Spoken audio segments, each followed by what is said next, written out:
Apocalipsis 6:1 al 17. Y vamos a ir leyendo y resumiendo estos pasajes. Amén.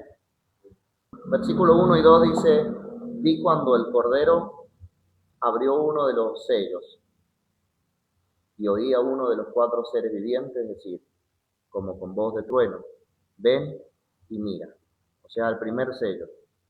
Y miré aquí un caballo blanco, y el que lo montaba tenía un arco, y le fue dada una corona, y salió venciendo y para vencer. Escuchen.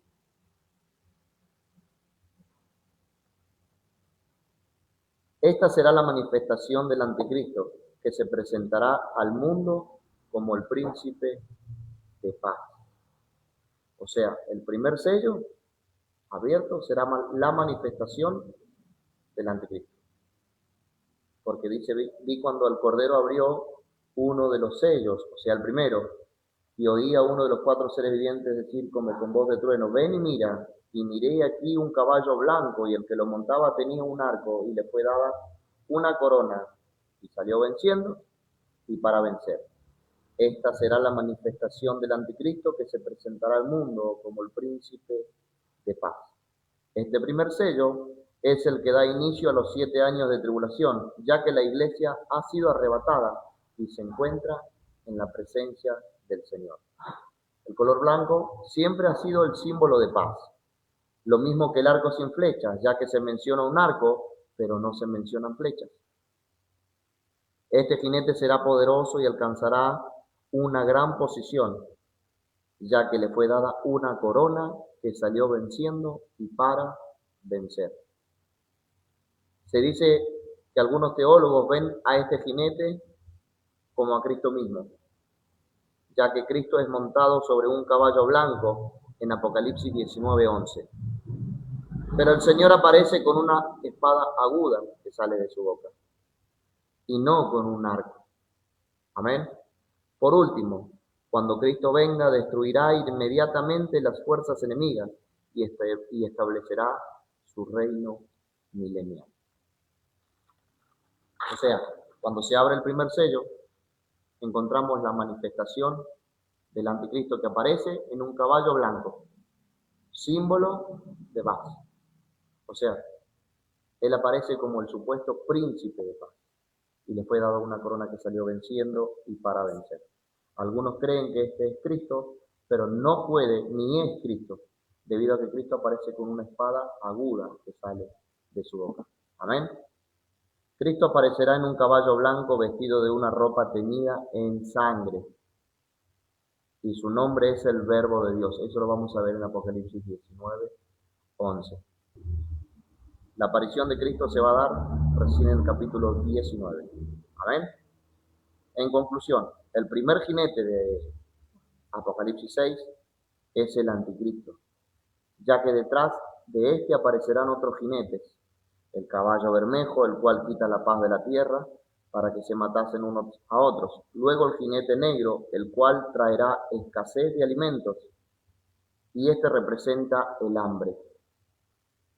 Y por último el jinete del caballo amarillo, el cual tiene por nombre muerte, y el Hades le seguía. Amén. Debe recordarse que en este momento, cuando Juan mira al jinete, Cristo estaba ¿dónde? En el cielo. Y habría, ¿qué cosa? Los 7 sellos del libro. Así que está claro que ese primer jinete no es Cristo. ¿Cristo dónde se encuentra en ese momento? En el cielo, abriendo los sellos. En cambio, este primer jinete del caballo blanco es la persona del anticristo, el cual vendrá con gran poder engañoso para engañar a la humanidad, haciéndose pasar por el Salvador del mundo.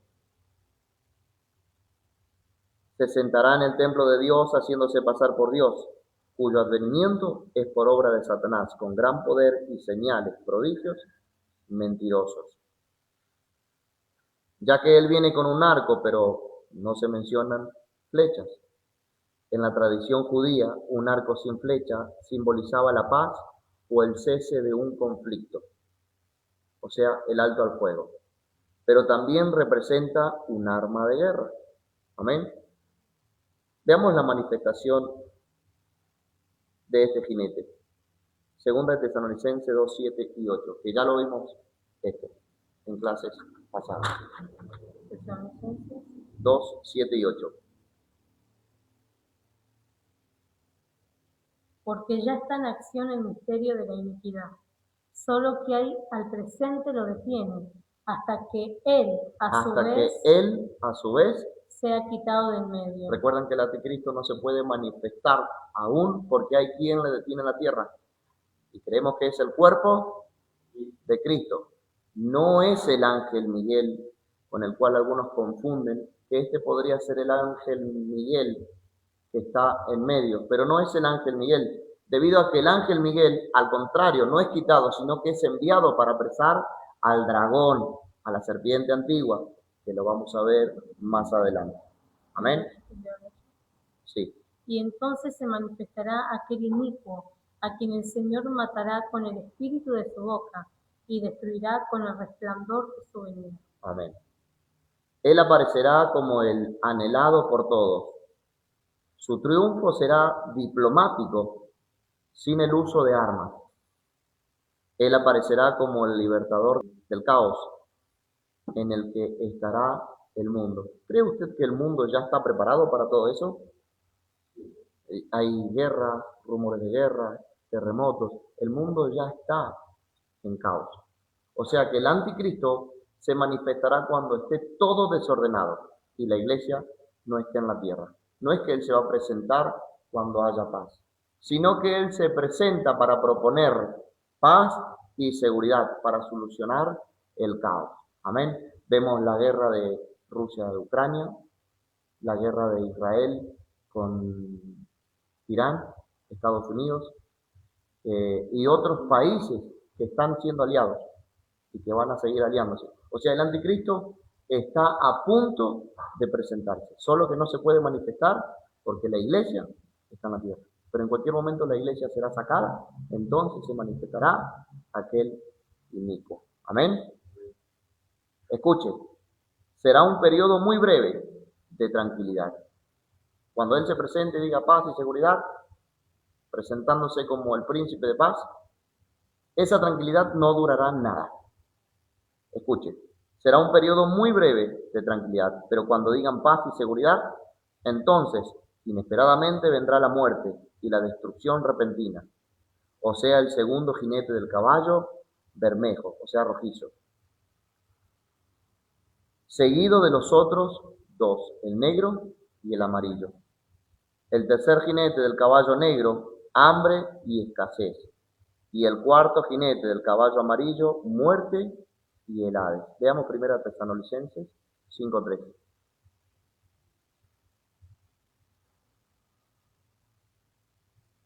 Que cuando digan paz y seguridad, entonces vendrá sobre ellos destrucción repentina, como los dolores a la mujer encinta, y no escaparán.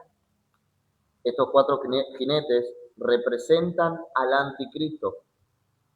Él cambia completamente de caballos, pero el jinete sigue siendo el mismo. La mayor parte de personas en el mundo entenderán que han perdido el tiempo cuando todas las riquezas celestiales se ofrecían gratuitamente, mientras que ahora el reino celestial costará un alto precio. Únicamente por el camino de la gran tribulación se podrá llegar al cielo, o sea, ser martirizados para no recibir la marca ni adorar a la bestia. ¿Se va entendiendo el punto hasta ahí? No puede ser nuestro Cristo Jesús, no puede ser nuestro Mesías, porque seguido de este caballo blanco aparecen guerra, hambre, pestilencia, falta de alimentos. Realmente el que ofrece paz y seguridad es nuestro Cristo Jesús. Cuando Cristo Jesús gobierne sobre la tierra durante 1000 años, realmente habrá paz y seguridad. Pero vemos que en la manifestación de este caballo solo hay desastres, no hay orden. Pero cuando Cristo venga, se establecerá el orden. Amén. Versículos 3 y 4. Dice, cuando abrió el segundo sello, Oí al ser viviente que decía, ven y mira, y salió otro caballo bermejo, y al que lo montaba le fue dado poder de quitar de la tierra la paz, y se matasen unos a otros, y se le dio una gran espada. Este jinete es el anticristo, no puede ser nuestro Señor Jesucristo, porque trae guerras, trae muerte, hambre, pestilencia, no trae paz. Escuche. Al abrirse el segundo sello salió el caballo bermejo, y el cuadro anterior cambia dramáticamente y por completo. La tranquilidad inesperadamente fue cambiada. ¿Por qué? Porque comenzó a venir guerra. El caballo blanco se tornó rojo, que es el símbolo de sangre. El desarmado jinete pacífico ahora aparece con una gran espada. El que parecía un diplomático sereno, repentinamente se cambió en dictador terrible y destructor. ¿Estamos bien hasta ahí? Veamos Daniel 8, 23-25.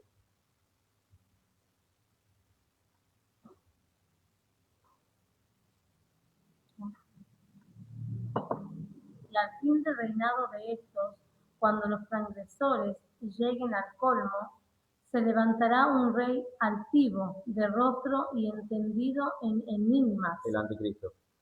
Y su poder se fortalecerá, mas no con fuerza propia, y causará grandes ruinas, y prosperará, y hará arbitrariamente, y destruirá a los fuertes y al pueblo de los santos. Con su sagacidad hará prosperar el engaño, y en su mano, y en su corazón se engrandecerá, y sin aviso destruirá a muchos, y se levantará contra el príncipe de los príncipes. ¿Quién es el príncipe de los príncipes? Cristo Jesús. Y se levantará contra el príncipe de los príncipes. Este es el anticristo que se levanta contra todo lo que se llama Dios o es objeto de culto, haciéndose pasar por Dios. Pero será quebrantado, aunque no por mano humana. Aunque será quebrantado, pero no por mano humana. Y eso lo vamos a ver más adelante, cómo será quebrantado. El cuerno pequeño, como lo vio el profeta, inesperadamente creció en gran manera. Veamos también Daniel 8:8-9. Este cuerno pequeño también es el anticristo. Y el macho cabrio se engrandeció sobremanera, pero estando en su mayor fuerza, aquel gran cuerno fue quebrado, y en su lugar salieron otros 4 cuernos notables hacia los 4 vientos del cielo. Y de uno de ellos salió un cuerno pequeño, que creció mucho al sur y al oriente, y hacia la tierra gloriosa. Amén. Este nuevo jinete tomará la paz de la tierra, significando que surgirá sobre la tierra la guerra, revoluciones, tumultos, juicios en masas y destrucción general. Se matarán unos a otros. Este será el comienzo del juicio de Dios sobre el mundo, y entonces se descubrirá la apariencia verdadera del anticristo, el que pondrá en acción una espada extraña y grande, de modo que la espada es el símbolo de una guerra, un periodo en el cual no habrá naciones neutrales. No es que algunas naciones estarán tranquilas o no se meterán en el conflicto. Todas estarán dentro de este problema. Versículos 5 y 6 dice: cuando abrió el tercer sello, oí al tercer ser viviente que decía: ven y mira, y miré y aquí un caballo negro, y el que lo montaba tenía una balanza en la mano. O sea, vemos que el jinete blanco es el anticristo, que aparece como el príncipe de paz. Después, seguido de él, aparece el caballo bermejo, que es el símbolo de la guerra. Ahora aparece el caballo negro, y el que lo montaba tenía una balanza en la mano. Y oí una voz del medio de los 4 seres vivientes que decía: 2 libras de trigo por 1 denario, y 6 libras de cebada por 1 denario, pero no dañes el aceite ni el vino. Escuchen. Después del tercer sello, el jinete sale montando un caballo negro. El color negro del caballo simboliza la muerte por la falta de alimento. Aquellos que mueren de hambre tienen un color oscuro. Las personas que mueren de hambre tienen un color oscuro. Veamos Lamentaciones 4, 8 y 9 en la versión NTV. Pero ahora sus caras son más negras que el carbón. Nadie los reconoce en las calles. La piel se les pega a los huesos. Están tan seca y dura como la madera. Los que murieron a espada terminaron mejor que los que mueren de hambre. Hambrientos se consumen. Los que mueren en una guerra terminan mejor que los que mueren por hambre. Hambrientos se consumen por la falta de comida de los campos. Escuche, las guerras destructoras y el derramamiento de sangre destruirán a los habitantes útiles para el trabajo. Los campos permanecerán sin sembrar, pisoteados por los ejércitos. Las provisiones serán confiscadas, por lo cual resulta el hambre. La balanza en la mano indica la escasez que habrá por causa de las guerras. El mundo había rechazado la cruz, ahora el mundo se presenta ante este juicio. Veamos Ezequiel 4, 16 y 17.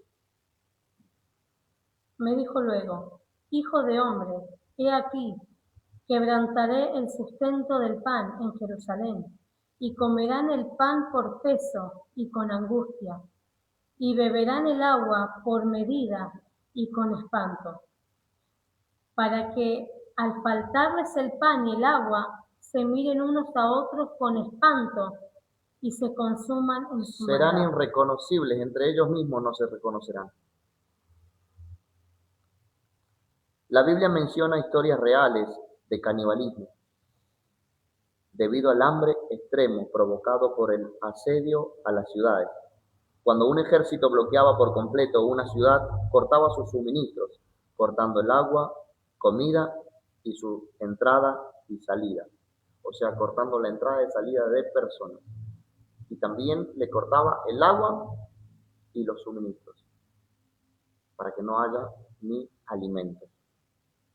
En el Antiguo Testamento se mencionan algunas historias de canibalismo debido a la escasez. Veamos Lamentaciones 4:10. 4:10. Normal. Las manos de mujeres piadosas cocieron a sus hijos. Cocinaron. Las manos de mujeres piadosas, las mujeres que eran buenas, cocinaron a sus hijos. Sus propios hijos les sirvieron de comida en el día del quebrantamiento de la hija de mi pueblo. Esto es por causa del hambre que había en aquel entonces. Veamos 2 de Reyes 6:24-29 en la versión TLA. 2 de Reyes 6:24-29 en la versión TLA. Tiempo después, Ben-Hadad, rey de Siria, reunió a todo su ejército y rodeó a la ciudad de Samaria para atacarla. Nadie podía entrar ni salir, y los alimentos se acabaron.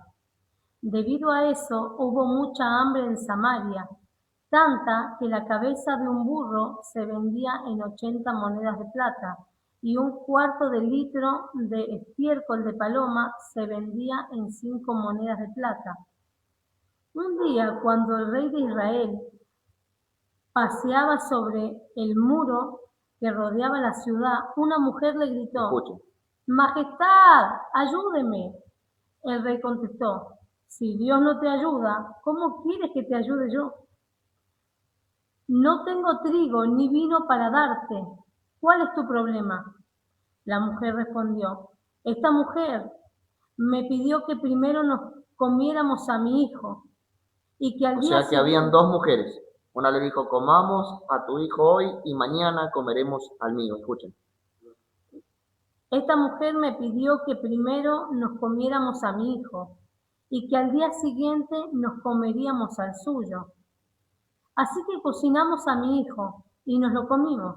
Al día siguiente le recordé que debíamos comernos a su hijo, pero ella lo ha escondido. Y esto es por causa del hambre que había en aquel entonces. Deuteronomio 28:53 advierte como una maldición el pueblo llegaría a comerse sus propios hijos e hijas, en secreto durante los asedios de los enemigos. Veamos Deuteronomio 28:53 en la versión Telea. Y mientras ellos mantengan rodeadas las ciudades, ustedes no tendrán nada que comer. Será tanta el hambre que sentirán ustedes que se comerán a los hijos y a las hijas que Dios les dio. Esto lo hará hasta el israelita más bueno y educado, y no compartirá. La persona más buena pensará y hará esto debido al hambre. Hasta el israelita más bueno y educado, y no compartirá esa carne con nadie, ni con su hermano, ni con su amada esposa, ni con los hijos que le quedan con vida. Aún la israelita más fina y delicada, que nunca supo lo que era andar descalza, se comerá a escondidas los hijos que dé a luz, y con nadie compartirá su alimento, ni siquiera la placenta dejará. ¿Escucharon eso? ¿No? Ni siquiera la placenta dejará. Una advertencia similar mencionó Levítico 26:29. Todo esto será provocado por el hambre. Levítico 26:29. en la TDA. No, normal. Una advertencia similar menciona Levítico 26:29, trayendo consecuencias extremas si se rompía el pacto con Dios. O sea, que si se rompía el pacto con Dios, esto traía consecuencias extremas. Leemos. Y comeréis la carne de vuestros hijos, y comeréis la carne de vuestras hijas. Y comerán la carne de sus hijos y de sus hijas. Veamos Jeremías 19:9, TLA, y Ezequiel 5:10 también TLA. Sus enemigos rodearán la ciudad para destruir a sus habitantes. Habrá tanta falta de comida que la gente se comerá a sus propios hijos y hasta se comerán los unos a otros. Ezequiel 5:10, también TLA.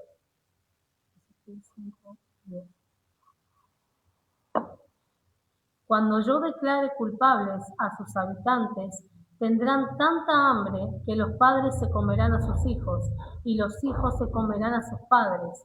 A los que logren escapar con vida, los dispersaré por todo el mundo. Hoy estamos viviendo un tiempo de gracia. Aunque vemos algunos casos extremos, no será nada comparado con lo que se viene en el tiempo de la tribulación y gran tribulación. En otras palabras, lo que nosotros estamos viendo hoy es un reflejo pequeño de lo grande que está por venir. Amén. Escuchen, un denario es equivalente al jornal obrero de un día. O sea, que un denario es equivalente al trabajo de todo un día. Veamos Mateo 22.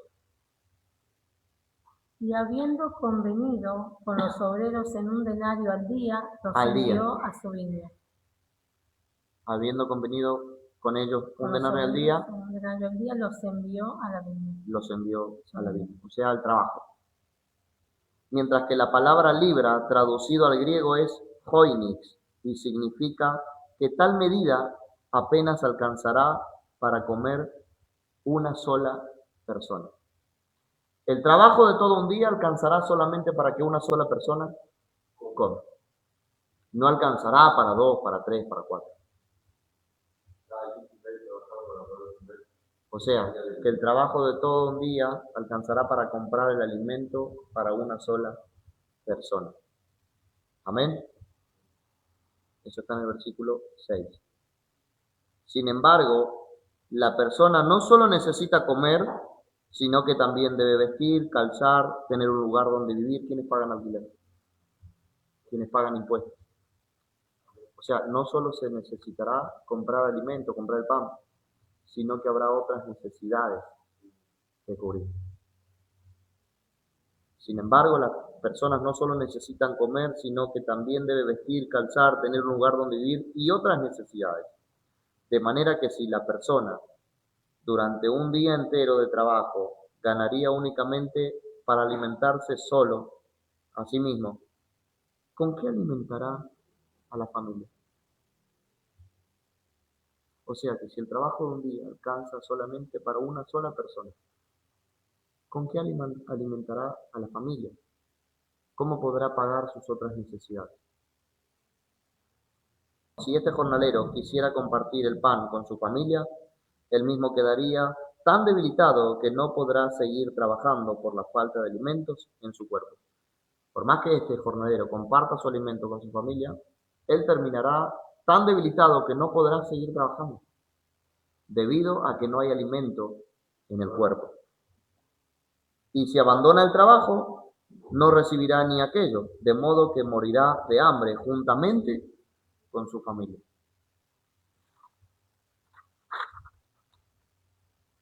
El aceite y el vino, por lo visto, estarán bajo el cuidado especial de las autoridades. Se dice que estos serán para usos médicos y oficiales. Pero aún si así no fuera, una persona hambrienta no buscaría estos elementos, aunque los haya en abundancia. ¿Por qué? Porque una persona que está muriendo de hambre no estaría pidiendo vino o cerveza. Y el aceite no se puede usar sin el pan y sin la papa. Mientras tanto, si la persona carece de medios para comprar el pan, ¿cómo comprará el vino y el aceite? O sea que si no alcanza ni siquiera para comprar el pan o todo el alimento que necesita una familia, ¿cómo comprará el vino y el aceite? No alcanzará. O sea que va a haber una infracción y un hambre, una escasez destructora para toda la humanidad. Para toda la humanidad. Escuchen, aunque estos productos abunden, no disminuirá el hambre. Por eso le fue dicho a este jinete, pero no dañes el aceite ni el vino. En otras traducciones, como la NTV dice, no desperdicies el aceite ni el vino. Continuamos con el versículo 7 y 8. Cuando abrió el cuarto sello, oí la voz del cuarto sirviente que decía, ven y mira. Y miré y aquí un caballo amarillo, y el que lo montaba tenía por nombre Muerte, y el Hades le seguía. Y le fue dada potestad sobre la cuarta, escuchen, sobre la cuarta parte de la tierra, para matar con espada, con hambre, con mortandad y con las fieras de la tierra. Escuchen. Dice que se le dio potestad sobre la cuarta parte de la tierra para matar. ¿Con qué? ¿Y con qué más? Y con las fieras de la tierra. La cuarta parte, nosotros estábamos viendo el día de ayer con la pastora, porque se dice que actualmente hay 8.090 millones. Entonces imagínense el desastre, las muertes que habrán en aquel entonces por este jinete. O sea que la cuarta parte que morirá en aquel entonces será millones de personas. ¿Se está entendiendo, verdad? Para matar con espada, con hambre y con mortandad, y con las fieras de la tierra. Escuchen, el color amarillo de este caballo, en otras versiones significa pálido. En el original griego significa el color del cadáver. El jinete sobre este caballo será la misma muerte. Hemos visto ya que después del segundo sello es la destrucción de los hombres mediante la espada. Después del tercer sello, la destrucción por medio del hambre, y ahora se acerca la mortandad con las fieras de la tierra. Tenemos aquí guerras, hambre y cadáveres abandonados, sin sepultura, porque será tanta la mortandad, tantos los cuerpos muertos que no serán sepultados, que contaminará el aire, sembrará la mortandad y, como decimos ahora, epidemia o pandemia. ¿Recuerdan la pandemia del 2019? Estas consecuencias del reino del anticristo claramente muestran que Cristo es la vida y que el anticristo es la muerte. Por la desaparición de los hombres en la tierra, aumentarán los animales feroces, quienes asolarán la tierra, o sea, animales salvajes. Como ya no habrá personas que cuiden el medio ambiente, los animales se introducirán en las ciudades, en los pueblos, en las aldeas, y se comerán a las personas, los animales salvajes. Podemos suponer la situación en base a aquello que vemos en circunstancias semejantes. Un ejemplo. He aquí un hombre hambriento que se encamina hacia la selva en busca de alimentos y allí se convierte en alimento para la tierra. O sea, el hombre que salga en busca de alimento será también el alimento de los animales. ¿Se está entendiendo? Leemos que este jinete, la muerte y el Hades, le seguía, en el versículo 8. Bajo la palabra Hades debemos entender aquí que se trata del mundo subterráneo, o sea, del infierno, y la tumba. De manera que la muerte corta la humanidad y el Hades los recoge, el infierno. El cuerpo a la tierra y el alma al infierno. O sea, debajo de la tierra. Porque dice que a este jinete le sigue el Hades, el infierno. De estas descripciones vemos que al comienzo de la primera mitad de la semana, el señorío del anticristo se manifestará mediante estos 4 castigos: guerra, hambre, mortandad y animales feroces. Después de la manifestación del anticristo, ocurrirán todos estos eventos desastrosos. Por cierto, estos no son los únicos acontecimientos que sucederán.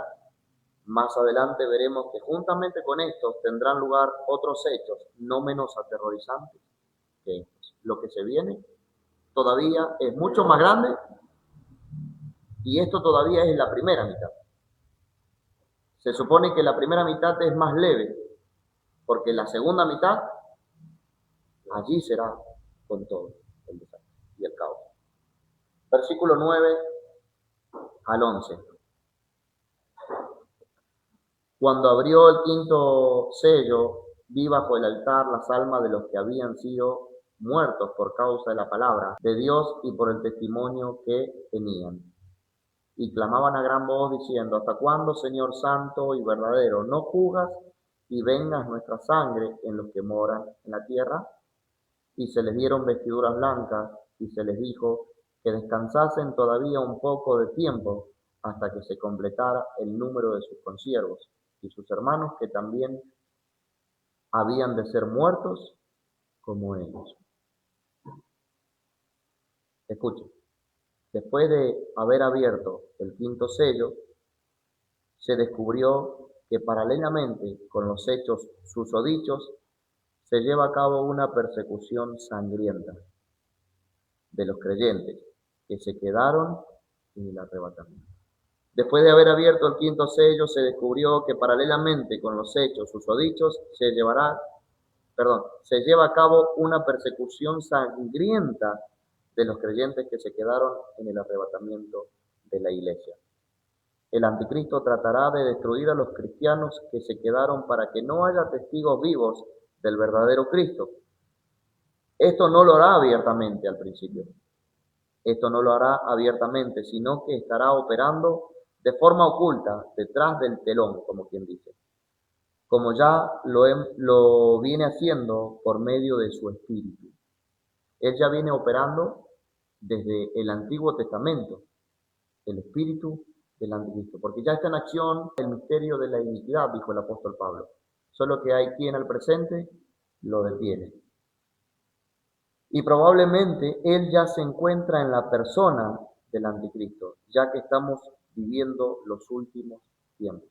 O sea, como creemos que ya estamos en los últimos tiempos, y todo está preparado para el arrebatamiento y la manifestación del Anticristo, se cree que ya está en el mundo la persona del Anticristo. Y ya debe ser una persona adulta.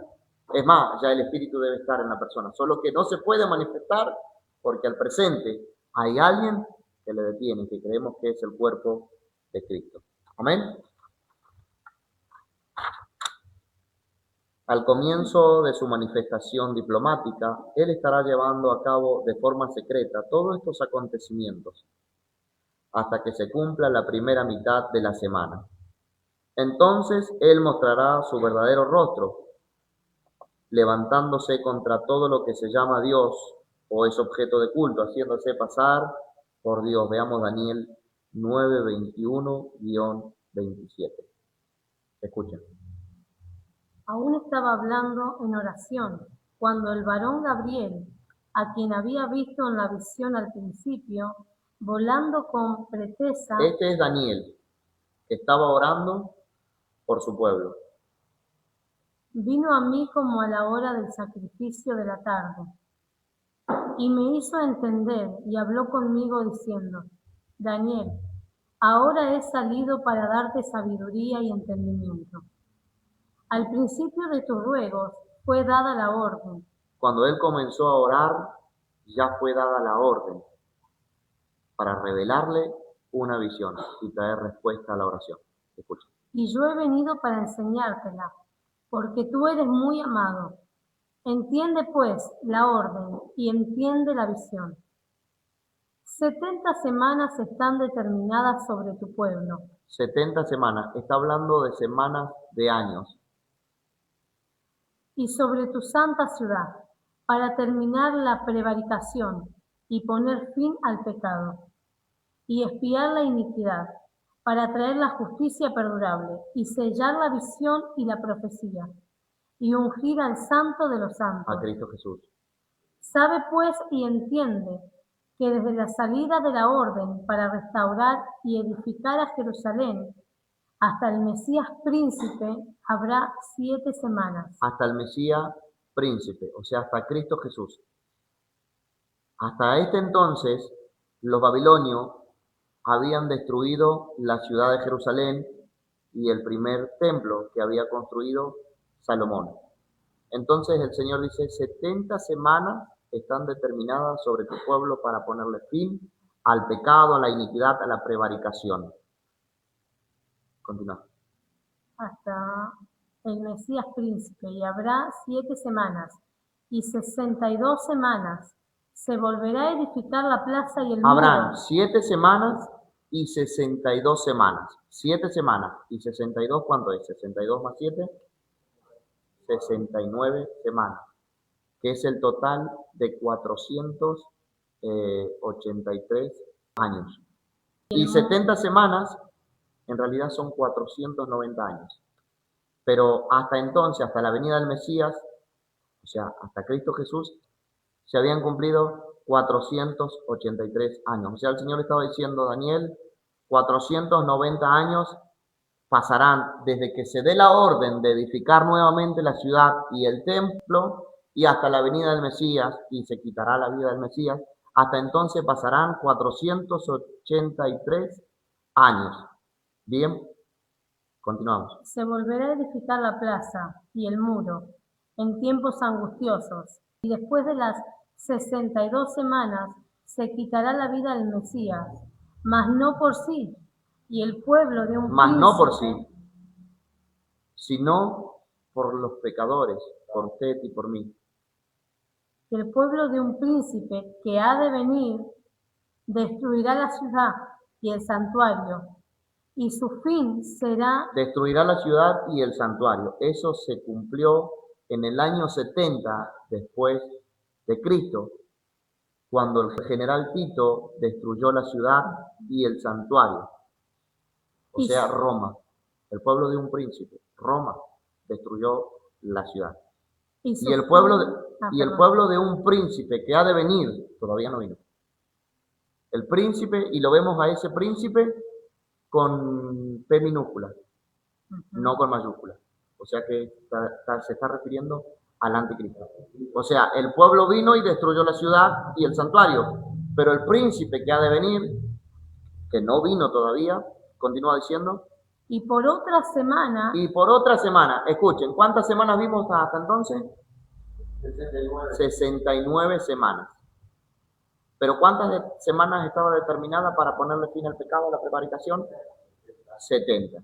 Entonces, desde que se dio la orden hasta la venida del Mesías se cumplieron 69 semanas, que son el total de 483 años. Continuamos. Y por otra semana confirmará el pacto con muchos. Ahí está la semana 70. Ahí está la semana que falta, pero esa semana todavía no se dio. Porque se supone, escuchen, que se supone que no había templo todavía cuando él recibe esta revelación. ¿Cómo? Claro. Escuchen. Para entonces no había templo, no había ciudad. Y Cristo también termina diciendo que la ciudad, el templo, sería destruida. Entonces, ¿dónde se sentará el anticristo si no hay templo actualmente? Es el templo que se va a construir en un muy cercano futuro. Creemos que será muy pronto. ¿Termina diciendo? A la mitad de la semana hará cesar el sacrificio. O sea, y él hará un pacto con muchos. Y por otra semana, ahí está la semana 70. Y a la mitad de los 7 años, la semana faltante, hará cesar el sacrificio. Hará cesar el sacrificio. Y la ofrenda. Y la ofrenda. Después, con la muchedumbre de las abominaciones, vendrá el desolador, hasta que venga la consumación y lo que está determinado se derrame sobre el desolador. O sea, si habrán ofrendas y sacrificios, tiene que haber un templo. Actualmente no hay un templo. Entonces, esa semana no se cumplió todavía, sino que está a punto de cumplirse, cuando sea reconstruido el tercer templo. Escuchen lo que dice, leemos el versículo 27. Y por otra semana confirmará el pacto con muchos. La semana 70. Él viene y confirma el tratado de paz. A la mitad de la semana hará cesar el sacrificio y la ofrenda. Se va a reconstruir el tercer templo. A la mitad de la semana, él va a cortar el sacrificio. Continuamos. Después, con la muchedumbre de las abominaciones, vendrá el desolador, hasta que venga la consumación y lo que está determinado se derrame sobre el desolador. O sea, la primera semana, la mitad de la primera semana, él supuestamente se presenta como el príncipe de paz. Pero de igual manera estará trabajando de forma oculta, trayendo todos estos desastres sobre la tierra, los que acabamos de ver. Esta semana se cumplirá cuando la iglesia sea raptada y se manifieste el anticristo. Ahora, en realidad esto se tenía que cumplir en aquel tiempo. La semana 70 se tenía que continuar después de la muerte y resurrección de Jesucristo. Pero es por eso que se le llama la semana 69 la pausa profética. A la semana 69, que no se le dio lugar a la 70, se le llama la pausa profética. En realidad se tenía que haber dado la semana 70 en aquel entonces. Pero ¿qué hubiera pasado si se hubiera dado la semana 70 en aquel entonces? Los gentiles, nosotros, no hubiéramos entrado en la salvación. O sea que si se hubiera dado continuidad en aquel entonces, a la semana 70, los que fueron salvos en aquel entonces no hubieran sido salvos. Y los gentiles tampoco. O sea, no solo los judíos, sino que los gentiles tampoco. ¿Saben cuánto pasó después de que se terminó la semana 69? ¿Alguien puede hacer la cuenta? Pongan 2026 menos 33. 1993 años han pasado. O sea que hay ahí, todavía hay ahí 900, ¿cuánto? 93 años extra, porque se cree que el reino milenial durará 1000 años. Entonces todavía allí, o sea, durante los 1000 años hubieran sido algunas personas salvas, ya la son, pero hay 993 años de más ahí. ¿Se entiende? Todavía el Señor sigue dando oportunidades. O sea que pasaron en total 1993 años, porque se hizo una pausa profética. Si no se hubiera dado todo este tiempo extra, los que fueron salvos y usted y yo no hubiéramos existido, porque se supone que se pondría fin a la finalidad de los 1000 años. En cambio hay, aparte de los 1000 años que ya pasaron, que hubiera sido el reino de Cristo, hay 993 años todavía extra. O sea que se hizo una pausa profética en ese tiempo. ¿Para qué? Para que los que fueron salvos sean salvos y para que usted y yo también recibamos a Cristo Jesús. Si no, nosotros no hubiéramos existido. Y los que fueron salvos no hubieran sido salvos. Entonces, ¿cuándo se dará la continuidad de la semana 70? Cuando haya entrado la plenitud de los gentiles, dice la palabra. O sea que el Señor hizo una pausa profética en la semana 69 y dijo, ustedes también vengan porque quiero que ustedes también sean salvos. A los que fueron salvos. Y nosotros, bueno, no hubiéramos existido porque ahí hay 993 años todavía extra. Amén. ¿Se entendió este punto? Entonces, la semana 70 está a punto de comenzar. Y será cuando la iglesia sea arrebatada y se manifieste el anticristo. Amén. En el momento que se abrió el quinto sello, muchos de los cristianos, o sea, sus almas, se hallan bajo el altar. La palabra alma es usada aquí en sentido de identificación. Se refiere a un estado intermedio, porque la resurrección de la iglesia ya había sucedido, debido a que el arrebatamiento aconteció antes de que estos mártires se encontraran debajo del altar. O sea, lo que está diciendo la palabra alma es usada en sentido de identificación. O sea, está hablando de personas. No está hablando de un fantasma o un espíritu, está hablando de un alma. O sea, identificando a que son personas que han sido martirizadas. Amén. Debido a que el arrebatamiento aconteció antes de que estos sean martirizados. Entonces, como ya aconteció el arrebatamiento de la iglesia, Juan ve debajo del altar las almas. No está viendo a los santos. O sea, las almas de los que habían sido martirizadas. No está viendo a la iglesia ya fue arrebatada y ya tiene cuerpo glorificado. En cambio aquí lo que Juan ve son las almas. Todavía no llegaron a la plenitud, o sea, a la semejanza de Cristo. Todavía ellos no tienen cuerpo glorificado, debido a que ya el arrebatamiento aconteció. Entonces, ellos tendrán cuerpos glorificados en la segunda venida visible de Cristo. Y esto lo vamos a explicar más adelante. Amén. Por esta razón, ellos todavía no tienen cuerpos glorificados. Veamos 1 Corintios 15, 50 al 58. Pero esto digo, hermanos, que la carne y la sangre no pueden heredar el reino de Dios, ni la corrupción hereda la incorrupción. No puede entrar el hombre tal cual es. tiene que ser transformado a la semejanza de Cristo, porque no puede entrar ni carne ni sangre. Continuamos. He aquí, os digo un misterio. No todos dormiremos, O sea, no todos estaremos muertos. pero todos seremos transformados. En un momento, en un abrir y cerrar de ojos. A la final trompeta. Porque se tocará la trompeta y los muertos serán resucitados. Pero no está hablando de la trompeta las trompetas que vamos a ver más adelante. No está hablando de las trompetas del Apocalipsis. Está hablando de la trompeta de Dios y no la de los ángeles. Que eso también lo vamos a ver más adelante.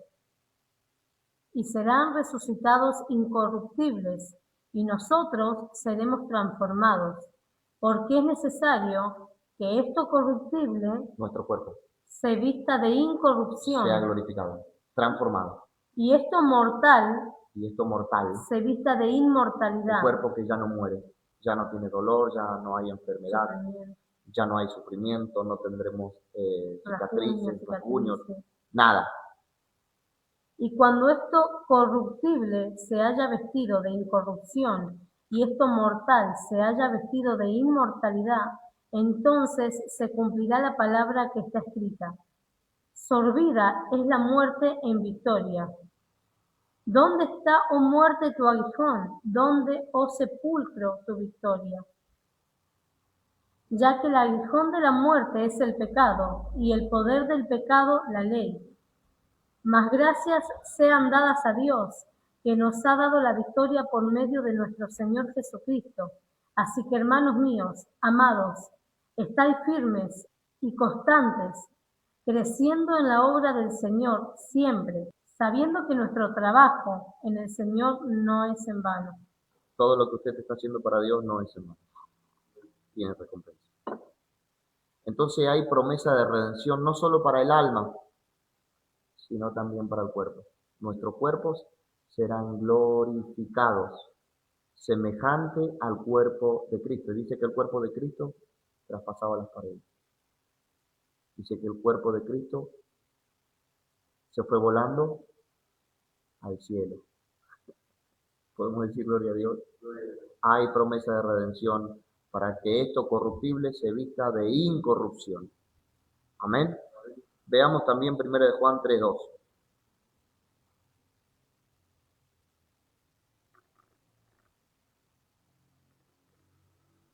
Amados, ahora somos hijos de Dios, y aún no se ha manifestado lo que hemos de ser, pero sabemos que cuando Él se manifieste, seremos semejante a Él.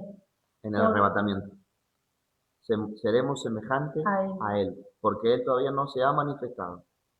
Porque le veremos tal como Él es. Wow. ¿En qué momento acontecerá esto? Cuando nos encontremos juntamente con Él en el aire. ¿Se entendió este punto? Seremos transformados. Seremos hechos a su semejanza. Amén. Hay promesa de redención también para el cuerpo. Tendremos estos mismos cuerpos, pero glorificados. ¿Se entendió? Continuamos. ¿Por qué las almas de esos mártires fueron a parar bajo el altar? Esto tiene un significado simbólico. De acuerdo al Antiguo Testamento, el alma está en la sangre. Veamos Levítico 17:11-14 en la versión BLA. Porque el alma de todo ser viviente está en su sangre. Y yo les di la sangre para que la lleven al altar para el rescate de sus almas, pues esta sangre paga la deuda del alma. ¿Dónde está el alma? En la sangre. O sea, la vida está en la sangre, dice la palabra. El alma está en la sangre. Continuamos, es hasta el 14. ¿Hasta el 14? Por eso he dicho a los hijos de Israel, escuchen, ninguno de ustedes comerá sangre, ni tampoco el forastero que viva entre ustedes. No solo los israelitas, sino el forastero. Escuchen. Si un hombre de Israel o alguno de los extranjeros que vivan en medio de ustedes caza un animal o ave que está permitido comer, derramará su sangre, y la cubrirá en tierra. Porque la sangre de todo ser viviente, de todo, no es solamente del hombre, de todo ser viviente, es un misma alma. Por eso mandé a los hijos de Israel, no comerán la sangre, ni ningún animal, de ningún animal, pues la sangre es su alma misma. El que la coma será eliminado. Comer sangre es un pecado. En otras palabras, morcilla no se puede comer porque es considerado un pecado ante los ojos de Jehová. No, bueno, pero eso estaba en el Antiguo Testamento. No, el Nuevo Testamento hace mención de que nosotros, o sea, que le pareció bien al Espíritu Santo y a los apóstoles, dice el Nuevo Testamento, que nos abstengamos de comer sangre. Y la morcilla es sangre. Comer morcilla es un pecado. Mira, chao. Y el Señor dice que no, o sea, está prohibido, no solo para Israel, sino que también para nosotros los gentiles, comer sangre. Serás cortado, dice. Por favor, volvemos a leer ese, porque no quedó claro. Escuchen lo que dice, cómo termina diciendo, si usted desobedece y sigue comiendo sangre, porque la morcilla es sangre, la morcilla es sangre. Si usted sigue comiendo sangre, escuche. Por eso mandé a los hijos de Israel, no comerán la sangre de ningún animal, pues la sangre es su alma misma. El que coma será eliminado. ¿Será? No, bueno, pero la palabra dice que cuando vayamos a la carnicería, compremos y comamos todo. Y aparte que Dios le dijo a Pedro, mata y come y no llames inmundo lo que yo santifico. Y está perfecto. Pero la sangre es prohibida, tanto en el Antiguo como en el Nuevo Testamento. O sea que cuando uno mata a un animal para comer, debe dejar que la sangre corra. Porque la vida está en la sangre. ¿A quién le gusta la morcilla? Bueno, menos mal, a mí no me gusta.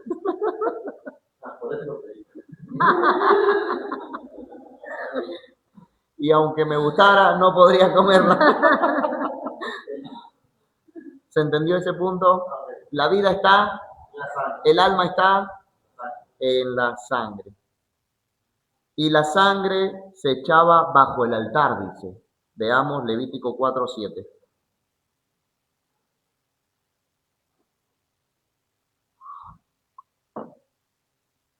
¿En la verdad? No, Reina Valera. Y el sacerdote pondrá de esa sangre sobre los cuernos del altar, del incienso aromático, que está en el tabernáculo de reunión delante de Jehová. Y echará el resto de la sangre del becerro al pie del altar del holocausto, o sea, bajo el altar, que está a la puerta del tabernáculo de reunión. Amén.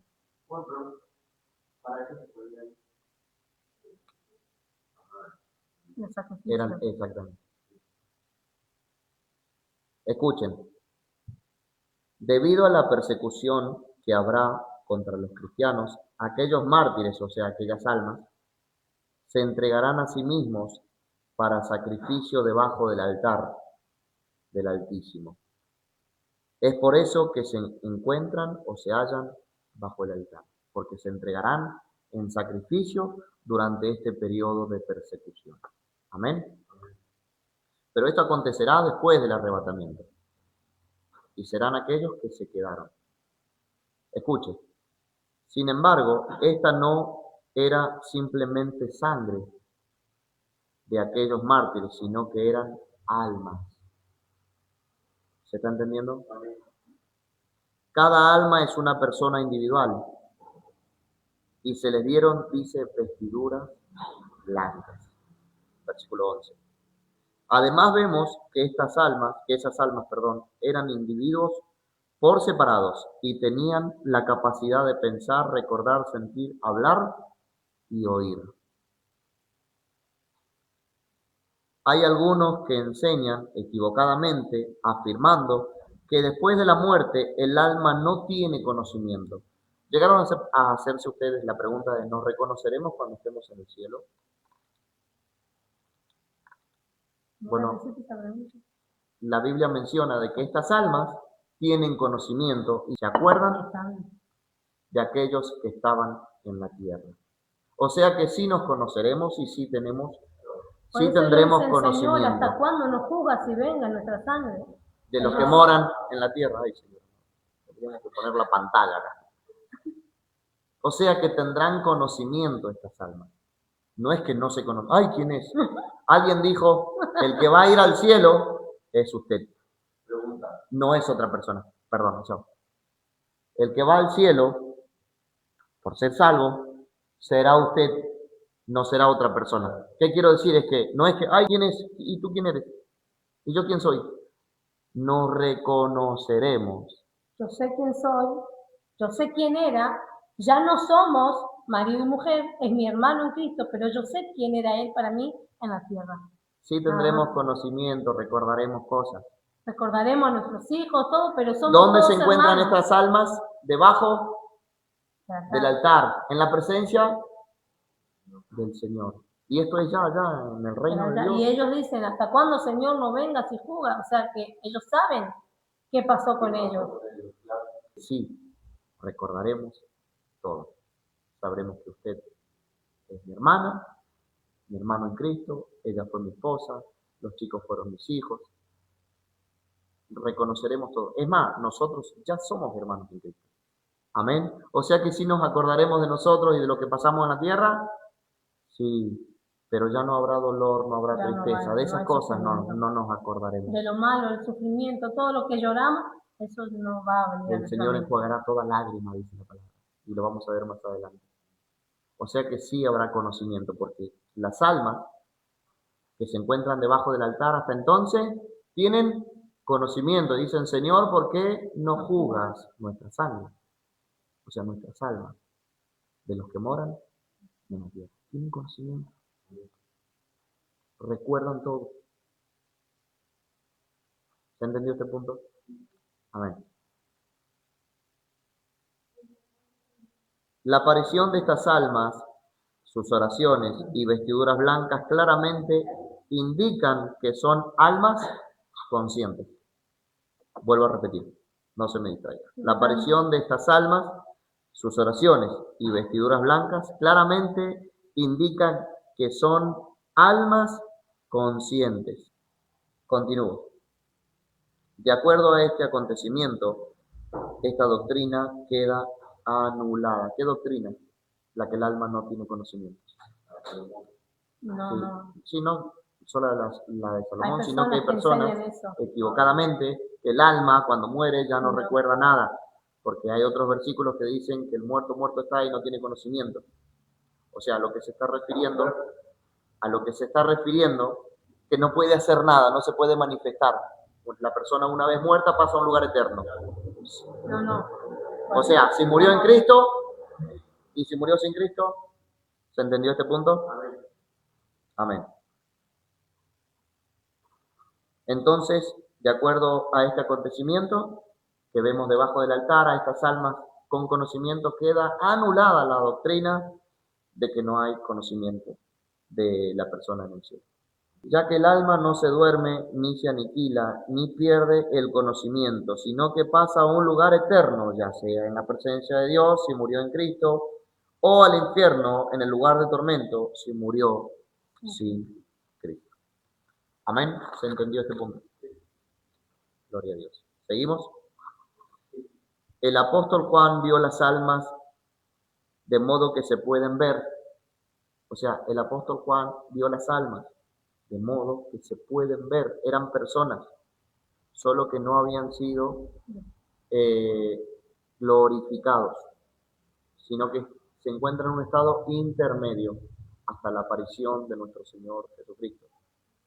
Eso lo vamos a ver más adelante. Escuche. Él los oyó clamar a gran voz, de manera que ellos tenían la capacidad de clamar. Él los entendía concluimos que esas almas estaban vivas. Amén. Se les dieron vestiduras blancas. Este es el símbolo de la justicia y significa que aunque ellos eran mártires de Cristo, no por esto fueron justificados por sus sufrimientos, sino por los sufrimientos de Cristo. O sea, el sufrimiento de Cristo y su obra en la cruz es la que nos da salvación. Y por eso es que somos salvos. No es por lo que nosotros podamos llegar a ser, sino por lo que Él hizo en la cruz del Calvario. Amén. Continuamos, versículo 12 al 17. Miré cuando abrió el sexto sello, y aquí hubo un gran terremoto, y el sol se puso negro como tela de silicio, y la luna se volvió toda como sangre, y las estrellas del cielo cayeron sobre la tierra, como la higuera deja caer a sus higos cuando es sacudida por un fuerte viento. Y el cielo se desvaneció como un pergamino que se enrolla, y todo monte y toda isla se removió de su lugar. Y los reyes de la tierra, y los grandes, ricos, los capitanes, los poderosos, y todo siervo y todo libre se escondieron. O sea, tanto los pobres como los ricos, todos aquellos que se quedaron, sea rico, sea pobre, dice que se escondieron en las cuevas y entre las peñas de los montes, y decían a los montes y a las peñas: caed sobre nosotros y escóndenos del rostro de aquel que está sentado sobre el trono y de la ira del Cordero, porque el gran día de su ira ha llegado, y ¿quién podrá sostenerse en pie? Escuchen. Después de que el Cordero abrió el sexto sello, se dio lugar a otros acontecimientos, tales que fueron previstos y anunciados por los profetas y predicho por el mismo Cristo. 1. Terremotos. 2. Oscurecimiento del sol. Y 3. Caída de las estrellas del cielo. Veamos Isaías 29:6 y Lucas 21:11.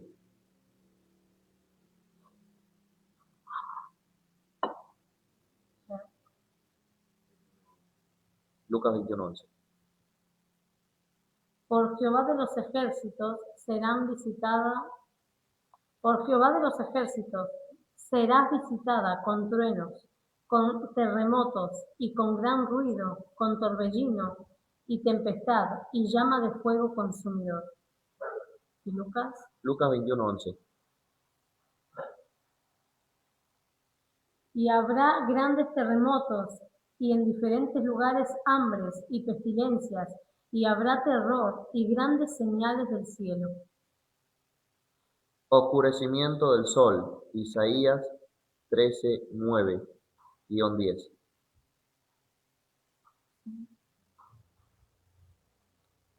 He aquí, el día de Jehová viene, terrible, y de indignación y ardor de ira, para convertir la tierra en soledad, y raer de ella sus pecadores.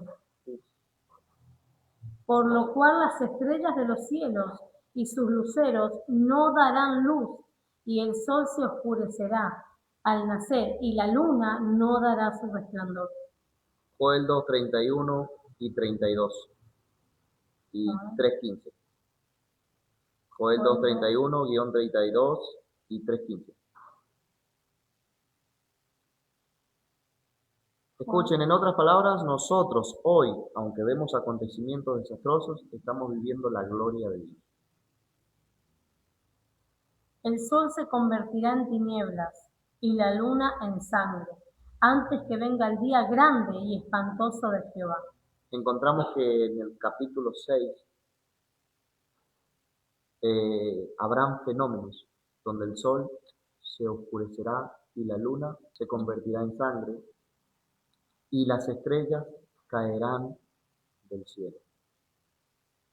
Continúa.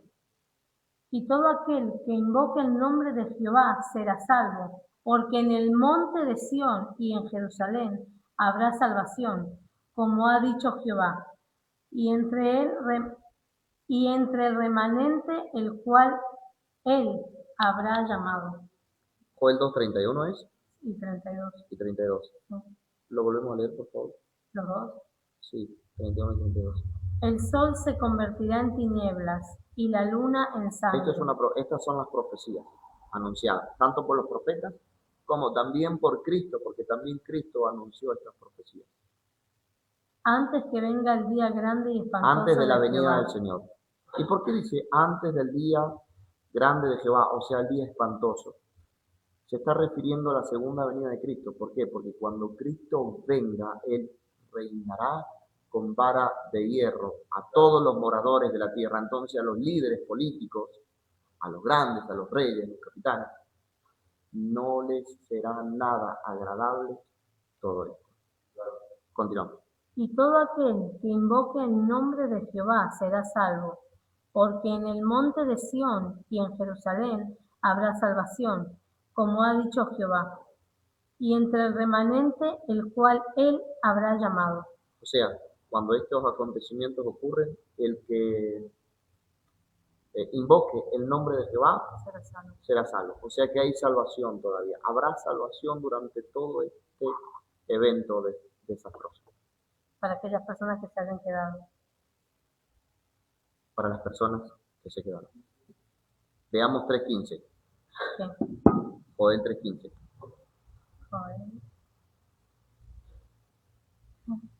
Me regalan un ratito más, ¿no? Para poder terminar este estudio. El 15. El sol y la luna se oscurecerán y las estrellas retraerán su resplandor. Caída de las estrellas del cielo. Isaías 34:4 en la versión TLA. Isaías 34:4, versión TLA. Los planetas dejarán de verse, el cielo cerrará y las estrellas caerán como hojas secas en otoño. ¿Escucharon eso? Presten atención. Los planetas dejarán de verse, el cielo cerrará y las estrellas caerán como hojas secas en otoño. Escuchen. Los terremotos son sucesos espantosos y que se fueron dando a lo largo de la historia y continúan hasta hoy en día. No obstante, por más terribles que sean, se limitan a ciertas zonas territoriales. O sea, los terremotos que se vinieron dando a lo largo de la historia se limitaban a ciertas zonas territoriales. En cambio, este terremoto será mundial. Ningún país o pueblo, ninguna ciudad ni aldea podrán escapar. Este terremoto no será comprensible por la ciencia. Lo mismo pasará con el oscurecimiento del sol. Podemos ver los 3 días de oscuridad que hubo en Egipto. Éxodo 10:21-23. ¿Quieren que lo leamos? ¿Pasamos? Conocen la historia. Conocen la historia, perfecto. También podemos ver las 3 horas de oscuridad que hubo mientras nuestro Salvador estaba crucificado antes de entregar el Espíritu. También conocen la historia. También conocen la historia. Hubo 3 horas de oscuridad mientras Él estaba siendo crucificado. Amén. Y eso está en Lucas 23:44-45. Todo esto no es comprensible para la humanidad hasta la fecha. No se logra entender cómo es que pasó todo esto. El 19 de mayo, escuchen bien, el 19 de mayo de 1780 no hubo causa natural de oscurecimiento. Tampoco hubo nubes, pero todo ese día estaba tan oscuro que se veían las estrellas. ¿Escucharon eso? Y esto se puede ver en la historia. O sea, no hubo oscurecimiento, no hubo tampoco nubes, pero ese día estuvo tan oscuro que se veían las estrellas. Hasta la fecha de hoy, los científicos no pueden explicar con exactitud la causa de tal fenómeno. Así también acontecerá justo antes de la venida de nuestro Señor Jesucristo. Habrá un oscurecimiento inexplicable para la humanidad. O sea, esto será inexplicable, no logrará entender ¿Cómo está pasando esto? Cuando Cristo venga en su gloria para reinar donde todo ojo le verá, no habrá falta anunciarlo. O sea, porque el mundo estará en tinieblas. O sea, el sol dejará de alumbrar, el sol dejará de dar su resplandor. Todo esto se prepara, esto es durante la primera mitad de la semana. Y todo se va preparando para la venida de nuestro Señor Jesucristo. O sea que cuando Cristo Jesús venga en su segunda venida visible, no hará falta anunciarlo, porque su sola presencia disipará toda oscuridad. Será evidente que es la venida de nuestro Señor Jesucristo, de tal manera que será imposible no reconocerlo y toda rodilla se doblará ante él. O sea, será imposible no reconocer que es la venida de nuestro Señor Jesucristo, porque como el mundo estará en tinieblas, el resplandor de Cristo iluminará todo el mundo en su venida. Veamos Lucas 21:27 y Filipenses 2:10-11. Lucas 21:27.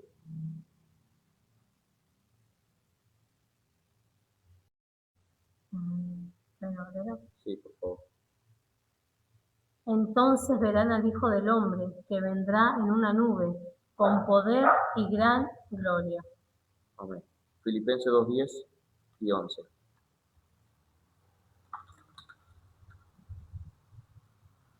Para que en el nombre de Jesús se doble toda rodilla de los que están en los cielos y en la tierra y debajo de la tierra, y toda lengua confiese. Para que en el nombre de Jesús se doble toda rodilla, de los que están en el cielo, los ángeles, de los que están en la tierra, el ser humano, y los que están debajo de la tierra, todos aquellos que están en el infierno. Y toda se doblen lengua, y se postren ante el Señor. Y toda lengua confiese que Jesucristo es el Señor, para gloria de Dios Padre. Amén. Escuche, la luna se convirtió en sangre debido al oscurecimiento del sol, quedando roja. Escuche, la luna no tiene luz propia, sino que es reflejada por el sol. La luna no tiene luz. O sea que cuando el sol se oscurece, la luna se pone roja. Vuelvo a leer esto. La luna no tiene luz propia, sino que es reflejada por el sol. Y eso está en el versículo 12, que la luna se convierte en sangre. Y esto es debido a que el sol se convierte en tinieblas. Amén. Bajo la expansión de las estrellas del cielo cayendo sobre la tierra, el versículo 13, debe entenderse que no se refiere al sol o a los planetas, sino a meteoritos. No es que el sol es el que cae sobre la tierra, sino meteoritos. La historia dice que la madrugada, escuchen, esta es otra historia. La historia dice que la madrugada del 13 de noviembre del 1833 se registró una lluvia de meteoritos sobre el continente americano durante varias horas, que abarcó entre las 3 a 6 horas continuas, alcanzando tasas de 50 a 100.000 meteoritos por hora. Pero estos no tocaron el suelo. Pueden buscarlo, lo van a encontrar en la historia. Esto está allí en el internet, lo pueden corroborar ustedes mismos. Nosotros ya lo corroboramos. Amén. Pero estos no tocaron el suelo. Estos sí tocarán. No, los que pasaron. Las estrellas cayendo del cielo. Vamos. Pero los que vienen en la gran tribulación van a destruir. Escuchen, este fue un espectáculo, de la historia que acabamos de ver, este fue un espectáculo tan terrible que la gente pensaba que ya había llegado al fin del mundo. Algo semejante sucederá en todo el mundo, pero en esta ocasión las estrellas caerán sobre la tierra. En esta ocasión tocarán el suelo, causando desastre. Esto sucederá al comienzo del señorío del anticristo. Esto sucederá al principio de la primera mitad de la semana. O sea, de los primeros 3 años y medio. Apenas él se manifieste, vendrá el caos. No es que solo es para la segunda parte de la mitad de la semana, sino que desde su manifestación comenzarán a haber desastres sobrenaturales. Amén. Continuamos. Lo más difícil de entender es cómo podría el cielo desvanecerse. Versículo 14.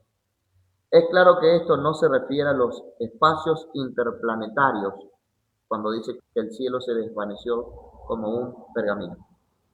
Es claro que estos no se refieren a los espacios interplanetarios, ni al tercer cielo donde se encuentra el trono de Dios, sino que se refiere al primer cielo atmosférico y visible, o sea, al nuestro, al que podemos ver desde la tierra.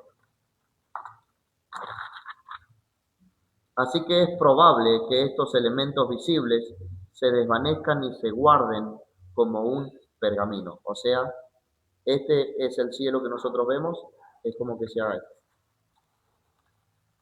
Y quede todo. Bien, así se desvanecerá y se enrollará este primer cielo, el que nosotros vemos. Sí. ¿Se entendió este punto? Lo que sabemos a ciencia cierta es que todos esos sucesos serán insólitos y terribles. Esto conmoverá y aterrorizará a los hombres, quienes comenzarán a huir hacia las montañas y orarán a ellas pidiendo que caigan sobre ellos para que los oculten de aquel que está sobre el trono y de la ira del Cordero. Habrá tanto espanto, temor, terror, que entenderán que es la ira del Cordero y pedirán a las montañas que los oculten del que está sentado sobre el trono. Eso lo encontramos en el versículo 16. Harán algo así como esos hijos desobedientes y culpables delante de los padres, que en lugar de ir al Padre buscando perdón, huyen de su presencia. Pero las montañas no los ocultarán, ya que nadie puede ocultarse de él. No es posible ocultarse de Dios en ningún lugar del universo. Jeremías 23:24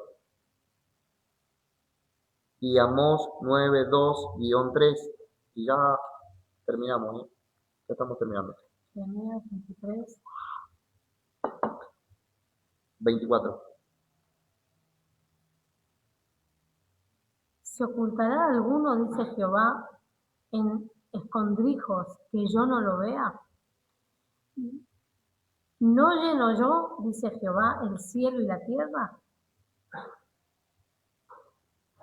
¿Se ocultará alguien del Señor? ¿No lo llena él todo? Veamos Amós 9:2-3. Amós 9:3. 9:2-3. Aunque cavasen al Seol, de allá los tomará mi mano, y aunque subiesen hasta el cielo, de allá los haré descender. Si se escondieren en la cumbre del Carmelo, allí los buscaré y los tomaré, y aunque se escondieren delante de mis ojos, en lo profundo del mar, allí mandaré a la serpiente y los morderá. No habrá forma de ocultarse del Señor. Así que estos hombres que piden que las montañas y las peñas los oculten, perderán su tiempo. En vez de clamar al Señor, ellos piden a las montañas que los oculten. Escuchen. Es interesante notar que estos fugitivos impíos serán aquellos que consideraban inútil y degradante la ocupación de orar a Dios, pero ahora, llegada la desgracia, no se avergonzarán de orar abiertamente a la naturaleza. Aquellos en vez de orar a Dios, que se reían, no hace falta orar, pero ahora ellos claman a las rocas, claman a las montañas. Escuche, en lugar de rogar a Dios por misericordia y salvación de sus almas, ellos suplicarán a las peñas y a las montañas para que ellas les socorran sus vidas. Es evidente que este capítulo 6 de Apocalipsis, escuche bien, se desatan los juicios y la ira de Dios, ya que el versículo 16 y 17 hacen mención de que el gran día de su ira ha llegado. O sea, vemos que en este capítulo 6, ya es la ira de Dios. Ya se desata el juicio de Dios, con la manifestación del anticristo, las guerras, el hambre, las estrellas cayendo del cielo, las muertes. Se comienza a derramar la ira de Dios sobre la tierra. O sea, comenzamos a ver que en el capítulo 6 ya es derramada la ira. Ya no es un tiempo de gracia. Hoy es el tiempo de gracia. Escuchen, es por eso que creemos que la iglesia será arrebatada antes del juicio, antes de la ira y de la tribulación, y gran tribulación. También conocida como la angustia de Jacob y la indignación. O sea, la tribulación y gran tribulación es conocida como la angustia de Jacob. Eso lo vamos a ver más adelante. Y la indignación, que lo acabamos de leer en uno de los versículos. Escuche, cabe destacar que este ya no será un tiempo de gracia, sino de la ira divina de Dios. Pero la iglesia no ha sido puesta para ira, sino para ser librada de la ira. Estos son los pasajes que vamos a corroborar para que vean que la iglesia no está puesta para esta ira, no está puesta para la ira, no está puesta para el juicio, sino para que sea salva, que sea rescatada antes de que se derrame el juicio, la ira del Cordero. Veamos 1 Tesalonicenses 1:10. Y esperar de los cielos a su Hijo, el cual resucitó de los muertos. ¿Quién? Cristo Jesús. A Jesús, quien nos libra de la ira venidera. No dice quien nos libra en la ira venidera,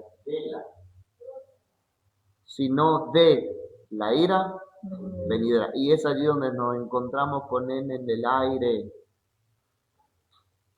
Escuchen, en el arrebatamiento la iglesia es encontrada en el cielo con Cristo, pero en la venida para el reino de Cristo la iglesia viene con él para reinar sobre la tierra durante 1000 años. La iglesia se va como novia y cuando vuelve Cristo vuelve como la esposa. Amén. Veamos también 1 Tesalonicenses 5:9. Porque no nos ha puesto Dios para ira, sino para alcanzar salvación por medio de nuestro Señor Jesucristo. Y el capítulo 6 es un tiempo de ira. El capítulo 6 de Apocalipsis será el tiempo de ira.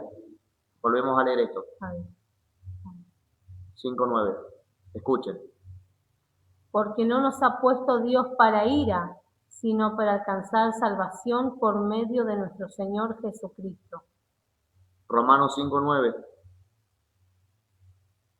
Pues mucho más, estando ya justificados en su sangre, por él seremos salvos de la ira. No dice en la ira. Por él seremos salvos ¿por qué? Escuchen. Pues mucho más, estando ya justificados en su sangre, por medio del sacrificio, por medio de su sangre derramada en la cruz. Escuchen. Por él seremos salvos de la ira. No dice en la ira, de la ira. Apocalipsis. Veamos Apocalipsis 3:10, que ya lo vimos. Por cuanto has guardado la palabra de mi paciencia, yo también te guardaré de la hora de la prueba. Escuchen, no dice en. Yo también durante, te guardaré de la hora de la prueba que ha de venir sobre el mundo entero para probar a los que moran en la tierra. Salmo 27:5. Salmo 27:6. Porque él me esconderá en su tabernáculo en el día del mal, me ocultará en lo reservado de su morada, sobre una roca. ¿Dónde está la morada del Altísimo? ¿Dónde seremos reservados? Volvemos a leer ese pasaje, por favor, escuchen. Porque él me esconderá en su tabernáculo en el día del mal. En el día del mal. Me ocultará en lo reservado de su morada. En su presencia. Sobre una roca me pondrá en alto. La roca es Cristo. Veamos Isaías 57:1. Perece el justo y no hay quien piense en ello. Y los piadosos mueren y no hay quien entienda que de delante de la aflicción es quitado el justo. Delante de la aflicción es quitado el justo. ¿Terminó? Sí. Veamos Génesis 18, 24 y 25. Génesis 18. Son textos bíblicos para que usted pueda corroborar que la iglesia no pasará por la gran tribulación, porque la iglesia no pasará por el tiempo de ira, sino que será reservada en la morada, en la presencia del Señor. Leo. Génesis 18, 24-25. Quizá haya 50 justos delante de la ciudad. Esto es cuando Abraham habla con el Señor, porque el Señor iba a enviar destrucción sobre Sodoma y Gomorra. Pero Señor, si hay allí algunos justos, ¿pondrás al justo con el impío justamente? Escuchen. Quizá haya 50 justos delante de la ciudad. Destruirás también y no perdonarás el lugar por amor a los 50 justos que están dentro de él. Lejos de ti el hacer tal que hagas morir al justo con el impío y que sea el justo tratado como el impío. El tiempo de la ira, del juicio, será el tiempo de tribulación. Será para el impío, para los que se quedaron. El tiempo de la iglesia es hoy. Continúa. Nunca tal hagas. El juez de toda la tierra. ¿Pondrá el Señor juntamente al justo con el impío que pasen por la gran tribulación? El juez de toda la tierra. ¿Será tratado el justo de la misma manera que el impío? El juez de la tierra no ha de hacer lo que es justo. ¿Hasta dónde? 25. ¿No ha de hacer nuestro Dios lo que es justo? ¿Tratará Dios al justo como al impío? No. Proverbios 11, 8. Proverbios 11, 8. El justo es librado de la tribulación. El justo es librado de la tribulación, mas el impío. No dice en la tribulación. El justo es librado de la tribulación, mas el impío entra en lugar suyo. Ay. El justo es librado de la tribulación, pero el impío entra en la tribulación. Vamos, continuamos. Isaías 26, 20. Último texto. Isaías 26, 20.